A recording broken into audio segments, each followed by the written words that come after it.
Maharashtra today 24 news सत्य परिस्थितीचा सविस्तर आढावा।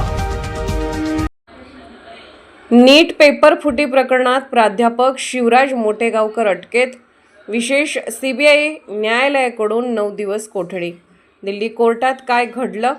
देशभरात खळबळ उडालेल्या नीट पेपर फुटी प्रकरणात महाराष्ट्रात मोठी कारवाई करण्यात आली आहे। लातूरमधील एका प्रसिद्ध क्लासेसचे संचालक शिवराज मोटेगावकर यांना केंद्रीय गुन्हे अन्वेषण विभागानं अटक केली आहे।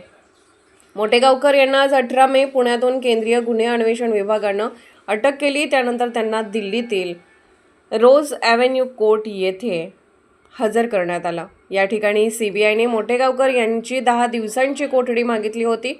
यावर मोटेगावकर यांचे वकील म्हणाले की ही कोठडी जास्त होत आहे, एवढ्या जास्त दिवसांची गरज आहे काय? त्यावर शेवटी कोर्टाने सीबीआयला मोटेगावकर यांची 9 दिवसांची कोठडी दिली।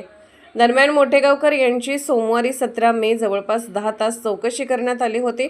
त्यानंतर आजही 18 मे त्यांची चौकशी सुरू होती। त्यानंतर त्यांच्यावर अटकेची कारवाई करण्यात आली। या प्रकरणात केंद्रीय गुन्हे अन्वेषण विभागानं रविवार 9 आरोपींना अटक केली होती। त्यात आता शिवराज मोटेगावकरांची भर पडल्यानं एकूण अटक झालेल्या आरोपींची संख्या 10 वर पोहोचली आहे। नीट UG 2026 ही परीक्षा 3 मे 2026 रोजी पार पडली।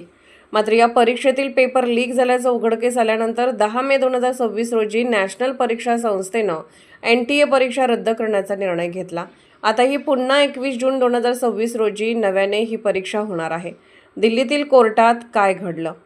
कोर्टात माहिती देताना सीबीआय वकील म्हणाले की रविवारी 17 मे सायंकाळी 7:15 वाजता मोटेगावकर यांना पुण्यातून अटक करण्यात आली।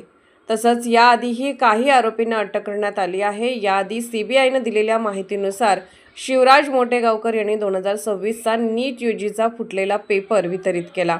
यामध्ये एक मोठी साखळी असल्याचं आम्हाला समजलं आहे। आता आम्ही या सगळ्यांच्या लिंक तपासत आहोत। याशिवाय सीबीआय वकिलांनी कोर्टात दिलेल्या माहितीनुसार आरोपी RCC कोचिंग क्लास चालवत असत, तर संशयित आरोपी प्रल्हाद कुलकर्णी हेही मोटेगावकर यांच्या संपर्कात होते। कोर्टाने मोटेगावकर आणि सीबीआय यांच्या वकिलांची बाजू ऐकल्यानंतर मोटेगावकर यांना 9 दिवसाची सीबीआय कोठडी सुनावली आहे। या दरम्यान माध्यमांच्या प्रतिनिधी यांनी मोटेगावकर यांना काही प्रश्न विचारले, पण त्यावर बोलण्यास त्यांनी नकार दिला। महाराष्ट्र टुडे मराठीसाठी ब्युरो रिपोर्ट पुणे।